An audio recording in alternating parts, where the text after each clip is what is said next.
Ahojte. Dlho som rozmýšľala, či toto vôbec povedať vám. Veľa z vás ma pozná z čias, keď sa mi darilo a roky som podnikala v rôznych oblastiach, rôzne prevádzky som mala, v rôznych smeroch som sa hýbala, ale pravda je taká, že za posledný rok a pol sa mi život úplne otočil. Otočil sa mi tak, že som musela všetko zatvoriť. Zostala som úplne bez roboty a bez všetkého. Tak toto je moja dnešná realita. Momentálne robím taxikárku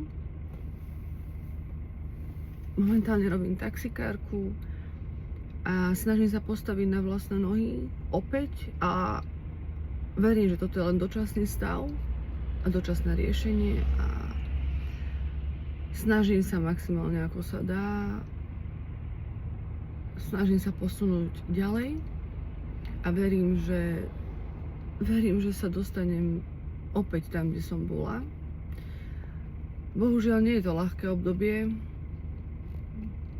ale spravím preto maximum, aj robím, aby som opäť bola tam, kde som bola predtým. A tak ako ste ma aj vy poznali, veľa vám som bola aj inšpiráciou a obdivovali ste ma, posúvali ste ma ďalej, chceli ste byť ako ja, ale aj toto je život, ale ja sa nevzdávam, nikdy som sa nevzdala.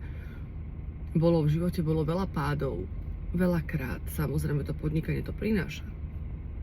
Ale za posledný rok a pol to bolo o niečom inom. O niečom inom, čo som nezažila a dúfam, že ani nikdy nezažijem. A týmto som vám chcela povedať to, že idem ďalej, aby ste si nemysleli, že som sa odmlčala kvôli nejakým veciam, boli tam rôzne dôvody, zdravotné dôvody, rodinné, podnikanie, proste strašne toho veľa, čo išlo dole. Ale sme tu a ideme hore.